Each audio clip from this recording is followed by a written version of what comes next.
I'm Matt Gilhooly, and this is The Life Shift, candid conversations about the pivotal moments that change lives forever.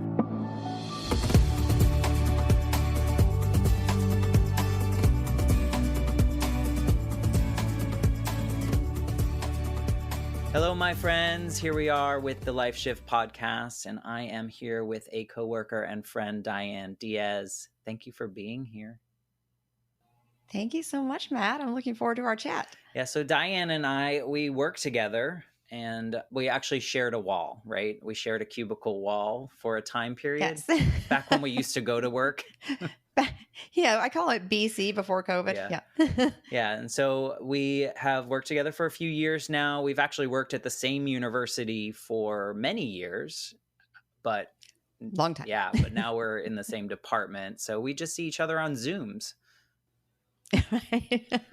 But Diane has a story today about, there's a lot in your story today, but I think what is going to be most impactful for the listeners is the growth and what you've done with the story that you have, because I think a lot of people will relate to what you went through, but also be inspired by what you've done with it.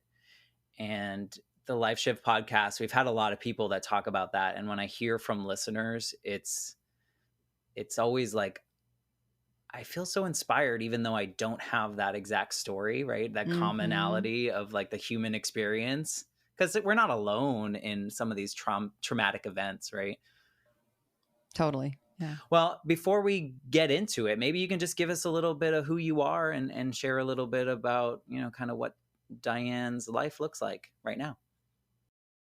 Yeah. Okay. So as you said, I'm Diane Diaz, and I pretty much a lifelong Floridian. I've lived all except I'm 55. Well, I'll be 56 in July. So I've lived all but about 5 years of my life in Florida, in some place of Florida. Wow. So I grew up in the Panhandle.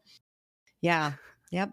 Lifelong Floridian. So I, as you said, we teach together at a university. And then I also am a speaking coach at Speaking Your Brand. So, work with women entrepreneurs and professionals to help them tell their stories, interestingly.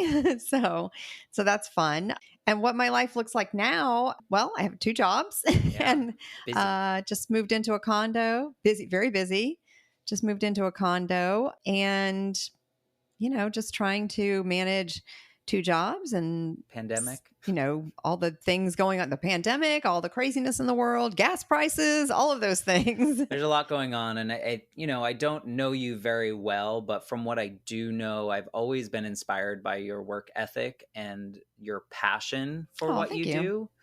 I think that is palatable. I think that other people notice that very easily. And I'm sure that's not easy to show. But I do want you to know that I've always admired the way you approach things and how much you care. Because in our world, there's so much that gets thrown at us and situations that we have to deal with. And I always felt like, wow, she really takes that and goes, okay, let's go. Let's make this a positive experience. Whereas a lot of people we work with, maybe not directly, but other people in our sphere may get angry or question it, or and so I do want you to know that I notice that, and it is inspiring to work with people, because there's some people around you too that do the same thing, so I appreciate that.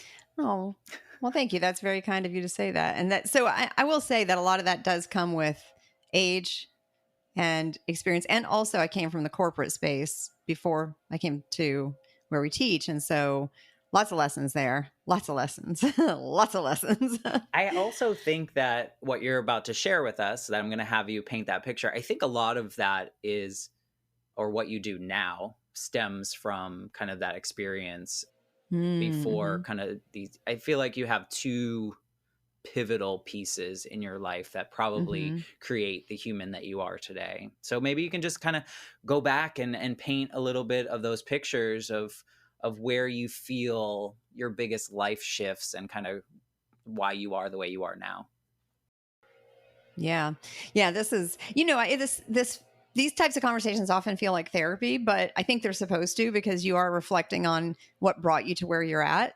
Yeah. So if I go back and think about those pivotal moments. I think one of them, interestingly, one of them was when I was a child, which, I don't remember a lot from childhood, probably mostly because of the trauma that happened. So I grew up in Pensacola, small town. My mother was the oldest daughter of Italian immigrants, and so she had siblings, but she was the last one to get married. She actually did not get married till she was 39.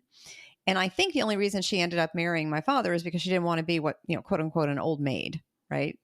Because she was Italian too, and you're supposed to get married and have babies. And so she married him, and I think found out, I don't know if she found out before they were married or after they were married, but he had been married 2 other times and he was younger than her. So I was like, what's going on there? So then he was in the Navy, so ended up getting stationed in Pensacola. My mom from New York, Brooklyn, she had to move to Pensacola, which was like moving to middle of nowhere USA at the time. And, Still. Moving from, oh, yeah, totally. No slight to anybody that lives there, but I don't even go back there. So, now she finds herself with 2 children and an alcoholic husband. And really, because she didn't have any friends because she moved there from, not knowing anyone. And then unfortunately, I think in the military at that time, I don't know how it is now, but at that time, she couldn't even go to his commanding officer or anybody. It was like they protected their people, right? And so there was nobody to go to with, hey, my husband's abusive. He's a drunk. He's scaring the children. He's doing these things. He never really hit me, but I did see him hit my sister. And I witnessed him throw a footstool down the hall after my mother. And it was just a lot of fear and intimidation and that type of stuff. And so I just remember as a child, having neighbor friends and going to their houses and seeing that, oh, wait a minute, this isn't going on here. Like, why isn't your dad yelling at your mom? Why isn't your dad trying to hit you? And thinking, oh, it could be different. And so I just knew that I needed to not have that life. I just remember being maybe 6, 7 years old and knowing I need to not have the life that my mom has when I get to be a grown up. Yeah. As a 6-year-old. Wow. Yeah. As a 6-year-old thinking, and I will say, of course, after much therapy and looking back on it, children in those types of situations start to take on adult worry and adult thinking because it's a self-protection mechanism, right? So obviously I know that now, but at the time it's just like, how can I have a different life? How can I not be reliant upon someone and then be stuck? How can I create a life that feels safe? And so, fortunately for me, I'm not sure it's this way anymore, but school was a safe place for me. So I always loved school because the teachers were so lovely and just, sweet to me. It And was like the opposite of your home life. yes, yeah. Yeah, and it just felt like a safe space. And so I've always had this thing that I love the smell of books and I love going into a library. I like that smell. I like school settings. They just feel safe to me.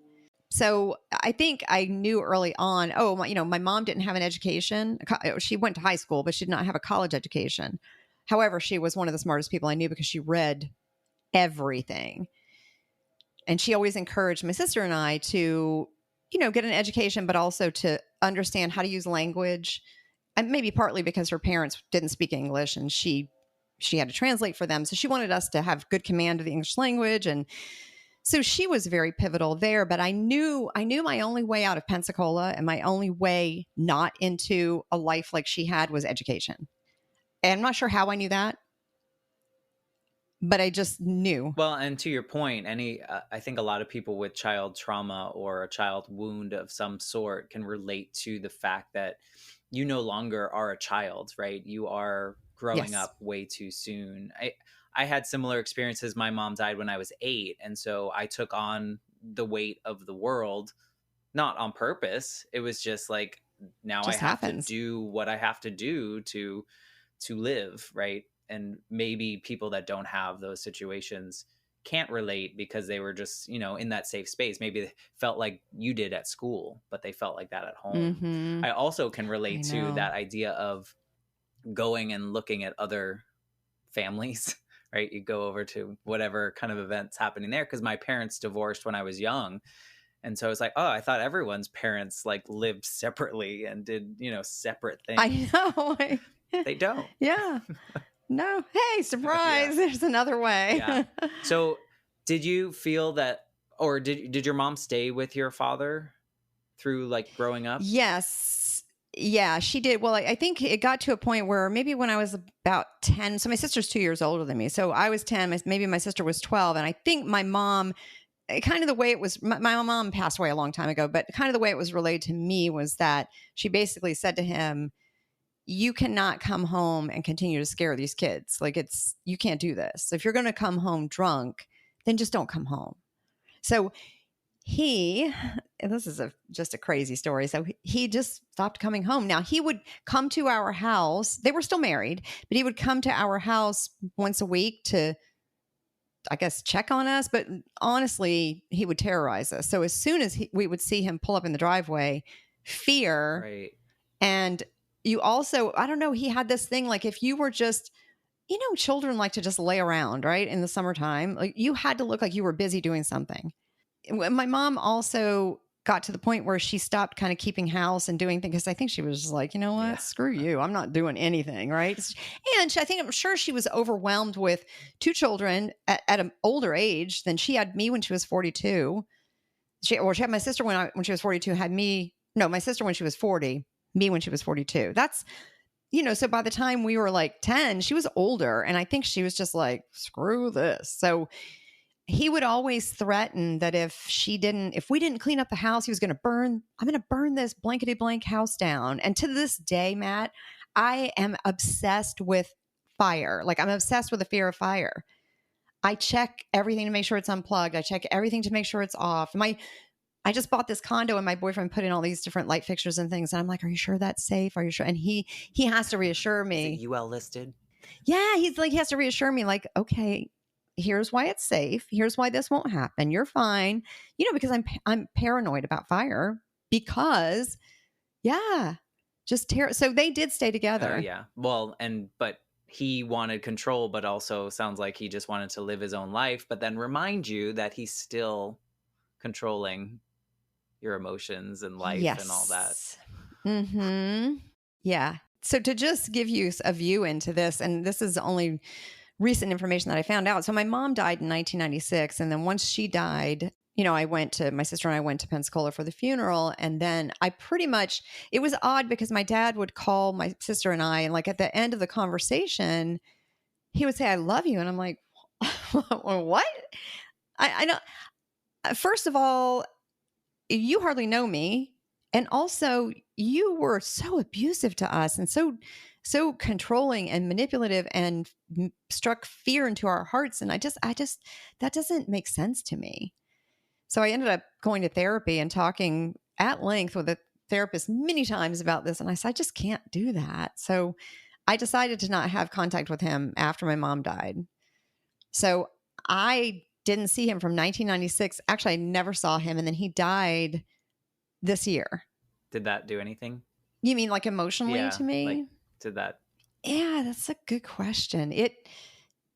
I was reading an article about that because sometimes like I don't know how I feel until I read how other people might feel about something, because I'm like, I'm not sure how I'm supposed to feel, because it's a little bit like if you told me, oh, hey, Joe down the street? Yeah, he died. I'd be like, oh, that's unfortunate.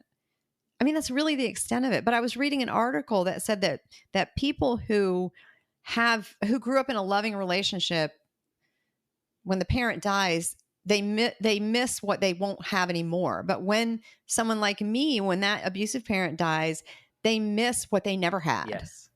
Which I think is probably similar to like my situation. Like I don't remember my mother. Yes. But if I miss her, I miss the fact that I didn't grow up with a mother, right? So right. I can get that. But in your case, did you feel like a sense of relief? Like he was no longer kind of like terrorizing the world in some kind of way, or like you're no longer terrified that he's going to show up? Yeah, I mean, I guess a little bit. It's interesting because my sister and I have never really been super close, but we've gotten much closer over the years. Of course, that's normal, I think, for as people get older, that's what happens. And so she actually did go to Pensacola for before he died. So his new wife, who, by the way, he had started seeing her while my parents were still married. We just never knew where he went. And we just were glad he didn't come to our house and stay at our house and make us miserable 24/7. But we didn't know where he went. It's crazy. So my sister maintained contact, and I always say, that's her. I'm not upset about that. That's her way of managing it. That's fine. Well, everybody's got their own coping. But so she went there right before he died, and then he passed. And then so she called me on her way driving back from Pensacola to where she lives in North Carolina. And she's like, "Oh my God, you're not going to believe what I'm going to tell you." So essentially, he had basically started seeing this woman while my parents were still together. And I guess that woman did not know at the time they started seeing each other. She did not know he had kids. She did not know he was married. And she had children. And then apparently he made their lives a living hell too. And had been married before my mom and had another daughter who I think has long since passed away, but apparently also made their lives miserable. So it's just this pattern. It is a pattern. I've had people say to me, well, and I understand where this is coming from, but well, maybe that's how he was raised. Like, I'm sure he was raised in an abusive family. I'm certain of it. But at the same time, you have to ask yourself, as a grown adult man you get divorced and you have one child and they don't want to have anything to do with you. And then now the other wife has died and one of those kids doesn't want to have anything to do with you. So you have to ask yourself if it's you. And so that's why I say, yeah, he probably was raised that way, and that's fine. I understand that. But also I can only deal with my own shit. I can't deal with his shit. He has to deal with his shit. But people like that, they don't have self-awareness, and it's no, the blame is everywhere but where it should be. I mean, I get it. And unfortunately, your story is not unique, right? And especially for your generation, even my generation. Yes. I just feel like it's so common for people to repeat. But I think that's a nice lead in to you not repeating, right? I feel like, what did you, how did you get out? Like, you got out, and then what'd you do with it? Yeah. So I was in, fortunately, I will say my parents were able to pay for my sister and I to go to college. Let's just be clear. College was much different than it is now. They were able to pay as we went, and it was totally affordable. I mean, completely affordable. And we had a junior college and what we called a senior college, because it was like the second 2 years. And then it turned into a 4-year university right there in my hometown. So I could live at home, go to school. It was great. I stayed in college, ended up getting my degree. But while I was in college, I was actually in a relationship with somebody that I met in high school, who, of course, started out nice and just high school sweethearts and blah, blah, blah. And then I would say, I was with him for 6.5 years. I would say about 2 years in is when it started to turn controlling and manipulative. And so, I was 18 when I was 16 when we started dating. I was 18 when that crap started. When you're someone who's already been in an abusive household, you can't really help but end up there again. Yeah, which is so interesting. It's normal. Yeah. I think the unknown, which would be that not happening, is scarier than the known, which is like, oh, I know this. I know this behavior. Weirdly comfortable or familiar. Yeah. Well, I think it's too, like, I was talking to someone the other day. We were talking about depression just in general. And it's so much easier to stay depressed than it is to get out of it. So I think that's probably something that's very similar to, like, this is what I know in an unfortunate way. It's so true. And I have lifelong anxiety from all this trauma that I still deal with, but it's the same thing. It's easier to live in the anxiousness, even though I don't like it, but it's just what I know. It's so, I'm the same and way. It's even so though you weird. hate Yeah. it. Or like, Yeah. even to simplify it to like I don't want to dismiss the fact that we all No. have these mental health concerns, but like even when you're in like a sad state, so many of us go to, the music platform that we use and Oh find my like the gosh, yes. saddest Sad song songs. to listen to because Or watch a sad right, movie like I or, just want yeah. to, and so I get it. I get having gone through depression and somehow made it out and really not have to face that very often anymore, which is wonderful. But I remember those moments of being like, I could get out of this, but I choose not to. Like, I feel like it's like a blanket, it's like a comfort. So, I mean, Yes. I feel It like I can is. relate, It not is. having been in that situation, fortunately, growing up, or in a relationship, I haven't, had that, but I can relate to that feeling of like, this is just how it is. It's comfortable, Yeah. I'm like, but well, I not. know this. I know how to manage, I guess, if you want to call it that, the sporadicness and the, oh my God, what's going to happen next? And that relationship, he wasn't physically abusive, but he was emotionally, verbally controlling and abusive in that way, and very intimidating, never physical, but very intimidating, and kind of the type of person that I think he knew that I had at the time very low self-esteem. And also, because I came from this household, I think he knew that he could make me feel crappy about myself and thereby control me and think I couldn't do better than him. Like I couldn't find someone to treat me nicely because he was the best I could do. I think he knew that. I'm really happy that I can't relate to that. Like, I feel like it's a good thing that I can't relate to how you're describing him. Like, I want to lift people up. I can't imagine being like, I ooh, good, know. you're not as good as me. I can keep you down.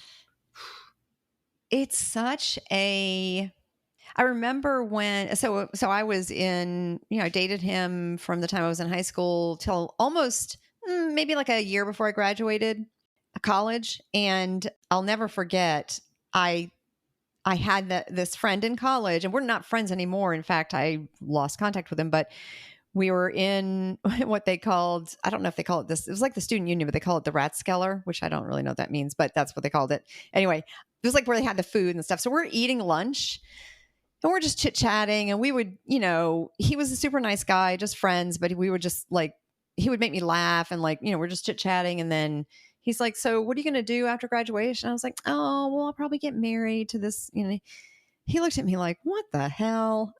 He said to me, Diane, and he's like, I don't understand what you see in this guy. And I was like, what do you mean? And he's like, well, what is he doing? Like, where's he going? Is he in college? Is he doing anything with his life? I'm like, well, and I'm making excuses for, and not that college is the be all and end all. And certainly there's lovely people without college degrees. But the point was, he is not adding to your life in any way, shape, or form, and treats you like crap. So, so my friend was like, he's dead weight. And when he said that to me, I thought, wow, that's really mean. And of course, made excuses. But obviously, it stuck in my brain. And the more I thought about it, and then I just remembered too, I had a really good friend at the time who was also a guy friend. We were like best friends. We worked together at a grocery store. We were like girlfriends, but he was a guy friend. And I remember he told me after I broke up with this ding dong that I was dating, he said, "Oh, I have something to tell you. You might not want to hear it, but I feel like I need to tell you." I was like, "Okay." So he says, "Well," so I'll refrain from using his name, but he said, "Your boyfriend told me that he was seeing all these other girls. He told me that like a few months ago. Like he would tell me of all these things he was doing with other girls." And I said, "Why didn't you tell me that when it was happening?" He said, "Because I knew that if I told you, you would believe him and you wouldn't believe me. And then we would stop being friends. And then how could I help you?" I was like, holy shit. And I said to him, "You know what? You're right. That's exactly what would have happened." That's exactly what would have happened. He would have said to me, your boyfriend's doing this, he's doing this. And I would have said no. And I would have gone to my boyfriend and he would have said, I'm not doing that. Your friend's crazy and you can't be friends with him anymore. And that's what would have happened. Had anyone before your friend that called your boyfriend a dead weight, had anyone told you before or pointed out your relationship being a little bit toxic? Oh, yeah. Lots of people. Yeah. My mom didn't like him. Other friends of mine. I didn't have a ton of friends, but this best friend, he did not like him. This guy at school, my college friend, didn't like him. So, yeah, it was made clear to me. My sister didn't like him. So, but it's funny because when you're at that age, you're trying to find your way. Those comments kind of push you more towards the person. Yeah. What was it? What do you think it was about the dead weight word or that conversation that day that really triggered something? Yeah, that's a good question. I think probably because this was a college classmate who I felt like, was trying to have a future of some kind. And, and you got to remember too, we're in Pensacola, small town. Yes, there's people in college, but a lot of people in Pensacola, because it's a small town, again, no offense to people that do this. This is a choice, but a lot of people just stay in Pensacola. And I was curious about I had this dream of like getting a job and moving to Atlanta. It was like, that was the big time for me because I had lived for 22 years in this town and I had never really been anywhere. And so I think in college, it was, to me, it was like other people in college are also, they have goals and dreams and like, this is a person in college who's got goals. And I wonder if he knows something I don't. Like, I also wonder if it's the phrasing, because if everyone else is like, that guy's a douche, that, like he sucks, all this stuff. But the fact, like the actual phrasing of he will actually hold you down to the ground. Oh, that's a good observation. Yes, like I wonder if it was just that, like, all the other things you can handle. It's not like you're stuck in that. He's just a terrible person and you're in this relationship. But this one's like, goodbye dreams, you're stuck. Yeah. You know what? Nobody has ever, whenever I've shared this story, nobody's ever made that observation. I think that's a good point because when you think of dead weight, you think of maybe you're carrying this heavy thing around and it's dead weight and you throw it off, or dead weight like a person who's drowning, like that you might drown too, right? So that's what dead weight is. So I think it is maybe the word. And he was so blunt. Nobody else was that blunt. I mean, they say like, oh, he doesn't treat you well, or you could do a lot better. And like, what does that really mean? Right, like, those are all dismissive. Dead weight's pretty clear. Right, yeah. Yeah. No, I picture it almost like that, you see the cartoons with the shackle on the ankle and like just the anvil. The lead right shoes. Here, yes, right. Yes. So, I mean, I don't know, but it sounds like. No, it's a good point. So many people are in that same position that you were in. Even to this day, people stay in relationships and sometimes it's just some random phrase that triggers us to do something. It's funny, my episode 2 guest, Shauna, she, like, her pivotal moment was literally getting the mail one day. She got an envelope in the mail that her husband had, it was like paperwork to start a new business that he hadn't even told her about. And he had done all this stuff. And it's just like everything else had, like, she was aware of everything else that was happening, but it was that, like, seeing that piece of paper. One thing. Yeah. Yeah. Like, you mother. Yeah. Yeah. Yeah. So what happened when you, like, did you feel, when you broke up, did it take a while to do that? Or did you feel like you were just like, okay, new me? I mean, I often say to people that I almost felt like I woke up one day and was a new me and like a whole different mindset. And it still took a while, not a long while, but it shifted my way that I interacted with him. So then he, like in the next time I saw him when he was douchey to me, I was like, And then I came back at him and he was like, who are you? Who are you? And I remember, that's when the arguments really got heated because I had enough. And I told him, I said, this is bullshit. I can't. And then I think he really started to realize I was probably going to break up with him. And I will never forget sitting in the parking. Like I worked at the grocery store. I was a cashier and he came in the grocery store. He's like, I want to talk to you after work. And I was like, oh God. So, and at that point, and maybe this wasn't very nice, but he didn't treat me nicely. So I think at that point, I was just like, I really don't care about your feelings. I just want you gone. I can't do this anymore. So we sat in the parking lot and in my car, and he was crying, and I was like, this is bullshit. Where were these tears before? Right. And I was envisioning myself ending up like my mom, stuck with this abusive husband. Like, But you hadn't thought that before? it never really dawned on me that where this was leading. And that's where it was leading, is that I was going to end up like that. But when it dawned on me, I was like, oh boy. So that's when I kind of turned into a different person and was like, nobody will do this to me again. So I became this like, no BS. Nobody, I used to say, nobody's going to F with me. Like, nobody, right? Nobody's going to do this. So I pretty much broke it off. And then I always joke that after I broke up with him, because I liked to go to this dance club in Pensacola, and I wasn't a drinker. I just liked to dance. So I would go with my guy friend, and he would keep guys away from me, and I could just dance and have fun. So it was perfect. But I used to joke that I would like, here's my number. Because I hadn't dated anybody for 6.5 years. And I was like, I wonder who's out there for me. Right. Yeah. So then I just focused on, finishing college and kind of having fun. And then met what would become my husband. We're actually not married anymore, but what would become my husband, who surprisingly was in the military. But he was and is, well, not was, he's still alive, but he is. And when I met him, was just the nicest person.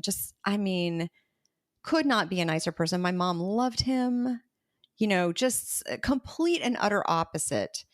And I remember in one of our very first discussions saying to him, explaining what had happened in my previous relationship. And I said, just as a heads up, that will not happen again. So I think I was putting him on notice, like, don't try to F with me. You will regret it, Was it a little odd to, like, were you almost like, are you real? Is this real, or are you pretending? Because didn't you say, like, at the beginning of the other relationship, it was kind of like, you're nice until you're not? Yeah. I think I didn't think he necessarily, are you pretending? But what I did think was always have an out, because when we ended up getting married, I hyphenated my last name, even though like I didn't really care about my last, because now Diane Diaz is my ex-husband's last name. So my legal last name is actually hyphenated with my maiden name, but I don't even use my maiden name anymore. That was really just a control thing, and like a way to have part of me still be me. And we had separate accounts for a long time until we'd been married for quite a while. And I kept a credit card in my maiden name only, just in case. So I always had this in the back of my mind, like, in case you have to get out of here, in case something goes sideways, you got to be able to take care of yourself, which is probably, you mentioned my work ethic. And I think that's where that comes from. Well, and I was also wondering if, because of all the trauma, as a child, but also in this relationship afterwards, do you think that your like hard ass protection in any way like kind of hurt any situations immediately after that? Do you feel like you lost out because you were being so protective of yourself? Are you some kind of a therapist? No, I'm just listening. Are you? What? Okay. Yes, 100%. And I think to this day, it actually hurts me because because I think that I have to solely be responsible for taking care of myself. It's hard for me to let other people take care of me. So it's hard to ask for help. And so I had a situation recently. So I've been with my boyfriend now for, oh my gosh, how long have we been together? Since 2010. Wow, long time.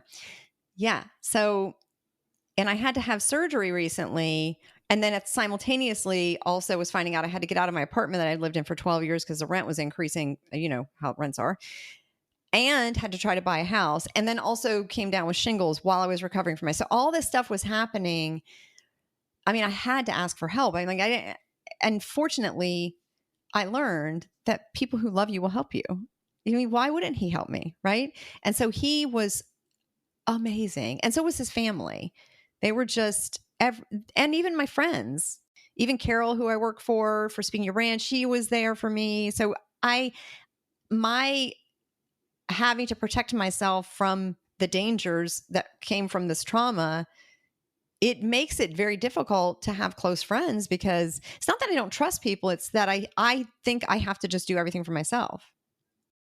Well, and also just kind of, I don't know if you still do this, but going into things where you have to have an out. Like Totally. Yes. that in itself, I think just as humans, that can block a lot of good things from happening, right? If we know that, like, oh my gosh, yes. My toe is like hanging out the door just in case, or I'm holding the door open just a smidge so that I can escape. Yeah.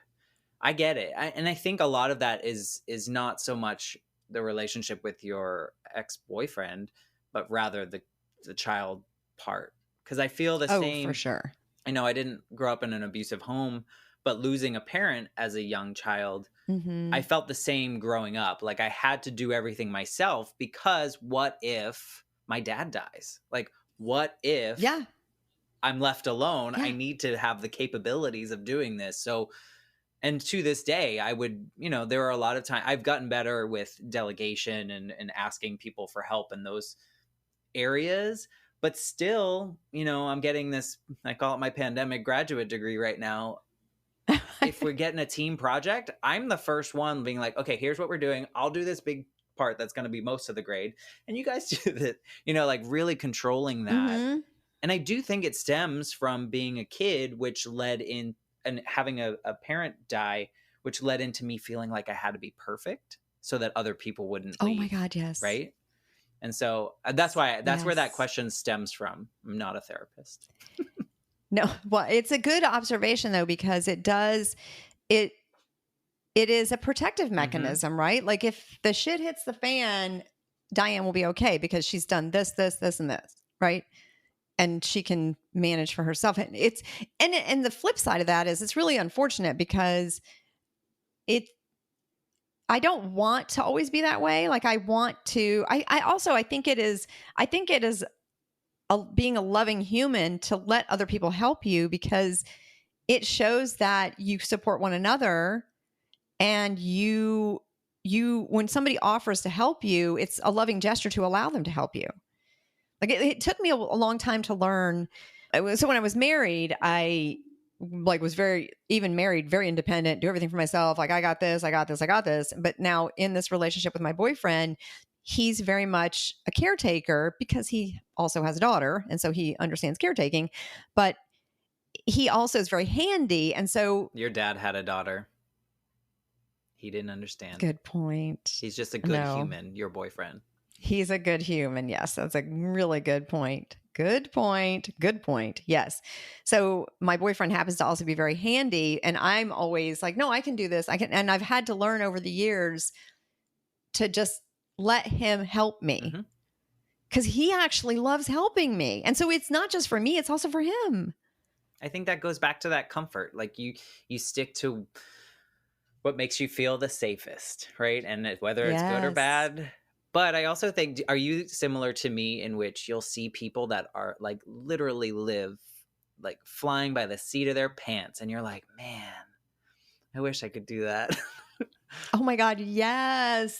Yes. I remember years ago when I was working in a corporate environment, and we went on a work trip somewhere to this town in North Carolina. And we were just, after work, like browsing around some of the shops in this cute little area. And we started talking to this couple that owned like a jewelry shop. And I was asking them, like, where'd you get the jewelry? And she's like, oh, I make it. And I said, oh, you make it? And then she's telling me, yeah, we live on a sailboat part of the year. Like, we chucked our jobs and sold everything we own. We live on this. And she's telling me this, and I'm thinking, God, that sounds magical. Like, I could never. I so envy people, like people who live in an RV, or like, I am fascinated by their stories. And I think, oh my God, that must just feel so good to be able to let all this crap go in our life. But I don't feel like I could let go of what makes me feel safe. But it's really a false sense of safety if we're being real, right? Oh, totally. I watch people. I'm like, and then I'm like, oh, I could do that. And then I start like creating my lists, and I create like, okay, You're so like, I can't do in this. order for this to happen, this needs to happen. Right. And these people, I mean, I don't think they do that. I think they just jump into it, and No, like wherever life takes I them, know. good for them. Oh my God. Sad for us. Oh my God. I would love for maybe like a week just to have that in me and just experience it, just experience what it's like to be. Yeah, I'll be fine. Like I just don't, I have to have like all my ducks in a row, have to have all the insurances that I need to have. And I have to have a plan, and I have to have money in the bank, and I have to get, and these people just go and do. And I'm like, wow, that must feel so good sometimes. Yeah, but then maybe they look at us and are like, oh, they got it together. They're making smart choices, you know? Maybe. Yeah. I remember I hope so. I had this job once that was just so toxic. Like I hated life by going to this job. And so after 3 months at that job, I quit, and I didn't have a backup plan, and which is like not me. But it was just like, Yeah. okay, I'm old enough now. I need to focus on this mental health aspect, which is far more important. But what was funny to me, and maybe you can relate to this, but everyone that talked to me about it, no one really asked, like, why are you doing that? Like, are you okay? It was, how many days can you go without a job? And I'm like, look, guys, that's not the important part here. Like, you should know me. I probably have some plans in place when it comes to that. Like let's focus on this part right here. That's more important. So I think society's really focused on people like us that kind of plan and do those things, and then we just kind of live vicariously through the people that quit their jobs and run off to the Maldives and live there. On a sailboat. Yeah. I know. Live on a sailboat and make jewelry. I was like, that just sounds so magical. But you'd probably be bored with it after a while. Well, and also I think you're a producer. You're like someone that likes to to do things. I like to do things, and I need. My boyfriend's mom asked me this recently. She said, "Oh, do you think you'll retire at the 62 or maybe earlier? Or do you think you'll keep working?" I said, I think because I don't have a physical job, so it's not like wearing me down physically. I have two jobs where I use my brain, and I like that because it makes me feel valuable. And honestly, it does keep you young when you keep using your brain. And so I don't know, like I feel like I need that. I feel like I need to feel valuable. I need to feel like I can use my brain and I can do things and contribute and, do something meaningful. I'm the same way. So we're very similar, I think. But do you think that a lot of these check marks that you do in your life are because you didn't get that approval from your dad? Like, oh, absolutely. Yeah. I feel like absolutely. I just strive to and here is a funny story actually, and this episode is coming out way after this, so I'll be graduated by now. Yeah. I recently had I put on, I think maybe it was LinkedIn, like, should I go to graduation? Like, what, is this a thing that I should be doing? And I got I got so many responses being like, you need to celebrate this. Like, you actually did and to me, it was like, oh, to me, it was like a check mark. It was just like, this is what I'm doing. Like, okay, I turned in this assignment. I did this. And it was never like, oh, wow, I'm doing something that a lot of people just don't do. And I'm doing it well. And so it was very weird to me at, 41 to have other people tell me you accomplished something and you should celebrate that. And part of me growing up was like, no, it's just that's my next milestone. It's not anything to celebrate. It's just going to mean I'm getting closer to this thing that doesn't exist. Are you the same way? Yeah. Yeah.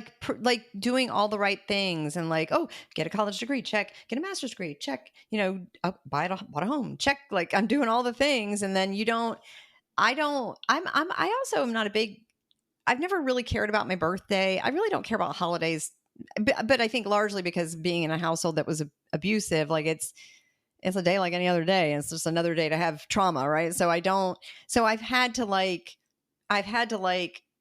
relook at that because other people, like my boyfriend and his family, want to celebrate my birthday. So I'm like, oh, right, because that's what we're supposed to do. Like we're supposed to be joyful about this, and it doesn't even register for me. How are you at celebrating your successes or talking about them? Like if you get a big client or something, do you tell people? Yeah, I do. Like I'm actually pretty good about that because I feel like I put in all this work and I do want to. I don't know though if it's maybe. Here's an interesting thing. Like I like it when, and I think my bosses know this about me. I like for them to just say great job. I don't even need like all the like woohoo and fanfare. I just need for the person who I'm like answering to, so to speak, to, like, to say, yeah, you did a great job on that, whatever. And then I feel like, okay, got my gold star, like I think that goes back to like school was a safe place. When I did well, I got the gold star. It's approval. This is like the adult version of school. Yeah. It's the adult version of school. Well, if your boss is listening, I would also like more money. But yes. Okay. Yeah. Bosses, more money, yes. Please. No, I mean, but do you intentionally put out there like something that you're proud of and say, look, I'm proud of what I've accomplished here. Here it is. Probably not as much as I should. Yeah, probably not as much as I should. I've recently started to, since this conversation that I had with people about just like actually walking, because I didn't walk for my MBA that I got 162 years ago. I part of it was because 10 months prior to that, I had graduated with my bachelor's. I stupidly did an MBA in 10 months, and I do not recommend that to anyone. But I was like, why do I need to walk again? I was 23, like it was just like, and it was just another check mark. It was like, this is getting me down the field, like whatever that end zone looks like, it's getting me closer. And so taking this conversation about graduating this time and being proud about that, I'm trying to lean in to celebrating things. Even with this podcast, it's hard to self-promote, right? It's hard to, guys, listen, it's so, like this is my most favorite thing that I've ever done, but I also don't want to be like annoying. And part of me thinks self-promotion is annoying. Yeah. It's funny because I talk a lot to clients about this idea of self-promotion. And so I think it's not so hard for me to self-promote. I think maybe sometimes it's just hard to recognize what is an accomplishment because I feel like I'm just constantly doing the things, right? And so something to me that just seems like, well, yeah, I just did that. Other people are like, oh my God. And I'm like, oh, yeah, that's great. Like I'm just doing the things, but I can easily tell other people, you need to promote yourself. And this was great. But to see it for myself. Are you dismissive when other people come in and like, oh my God, I can't believe what you're doing? Yeah, no, I try to accept it. I've learned that over time though. Because that's something I have learned over time to, I think similarly to accepting help is like accepting props and kudos and praise and like, because again, it's as much for you as it is for the other person, right? It's a relationship.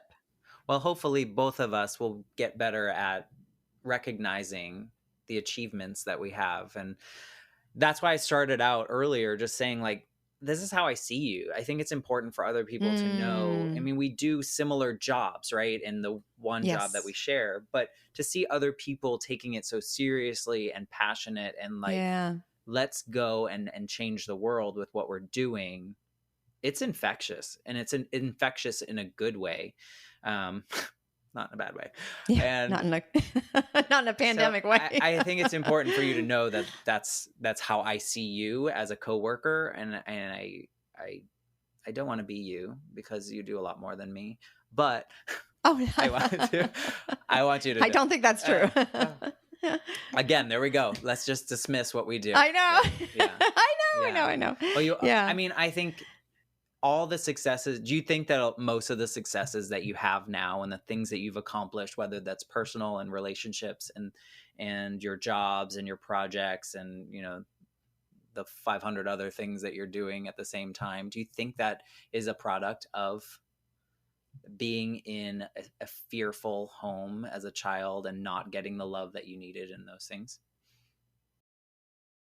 Yes. And I will say, I was just reading or listening to a podcast, I can't remember, about just that, about how people with anxiety will say, well, it's because of my anxiety and it's because of my trauma that I'm so successful. And yes. And it's also what maybe holds you back in areas like allowing people to help you and, letting yourself off the hook when when you're not, perfect, or, when you make a decision that ends up being not the best decision. Like, I probably am the hardest on myself when I make a decision, and then later on I'll beat myself up about it continually for a long time, and really the outcome of it's not that bad. I just think I that was not a good decision, and I don't like that I made it. So that also comes from the anxiety and from the trauma. So yes, it has spurred me to do the things I've done, but it also for sure needs to be addressed because it does have a shadow side, right? Sure. And I also think that people that face trauma, we have to fight, right? We have to fight to get to the other Mm-hmm. side. We have to, whether it's people that are in a depression, or they've had an Mm-hmm. actual family trauma or whatever. I'm not discounting anyone's experiences, but I think that's what makes us, I want to say, it makes us better humans to have gone through really shitty experiences. And if we have the wherewithal to acknowledge what it was, I think we can be better to each other and to ourselves because of it. I would agree with that because I mean this your podcast I think is a prime example of that, because if you had not had that, perhaps you would not have created this space for these conversations, right? And so it's a way to, when you have that in your background, you recognize it in others and you can honor it and you can support people and you can be understanding of people, like where did they come from to arrive at where they are at, Yeah. and how they're doing and being in the world. Yeah, I always have this like uncomfortable statement. I've said it a couple times in these episodes, is like, if someone asked me like, would you go back in time and change what happened? And at this point, I Mm-hmm. wouldn't, because all the crap that I went through is the reason that I am who I am right now and what I do. And I'm finally at a place where I feel proud of most of that, right? And I need to get better at celebrating accomplishments, but I feel like I don't want to change anything, and I'm proud of the mess. I had a friend that actually, she said, "Our mess is our message," and I was like, It's true. "You are so right."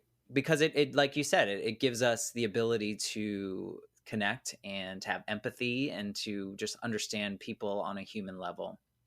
All right, so I'm going to end this conversation with a question that is not really answerable, but I like to ask it. Oh, So, okay. if current version of you could go back and talk to that 6 or 7-year-old version of you scared in that Mm. home, what would you say to her? Mm. You wait till the end of this thing to make me cry. Oh my gosh. Oh, 1 second.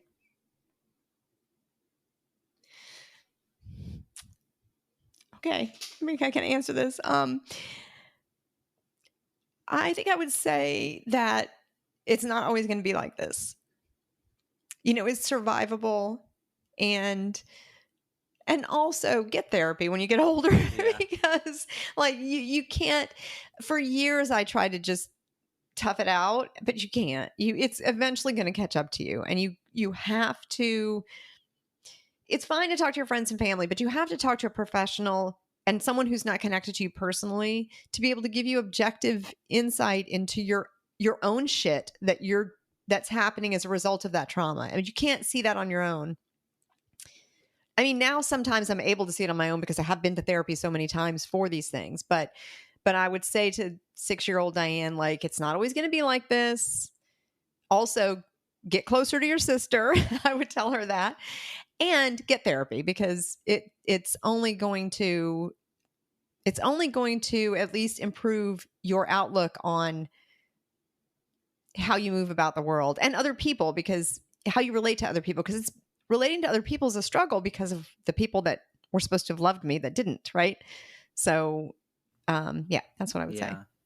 I think that's really special. I think, you can't go back to that little girl, but to be able to go back and tell the little girl that's still in your head, that sometimes makes those decisions for you, that, like, look where you are right now.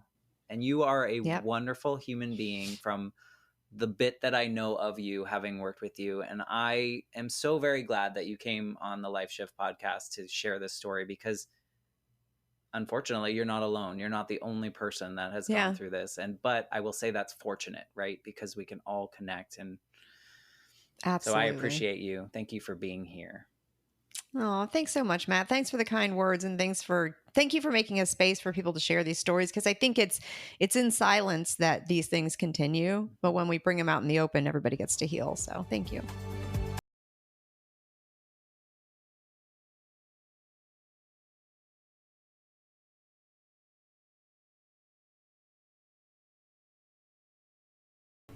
I'm Matt Gilhooly, and this is The Life Shift. Candid conversations about the pivotal moments that change lives forever. Please subscribe to the show on Apple Podcasts, Spotify, or wherever you listen to your favorite podcasts. For more information about how you can support the Life Shift podcast, please visit www.thelifeshiftpodcast.com. See you next time.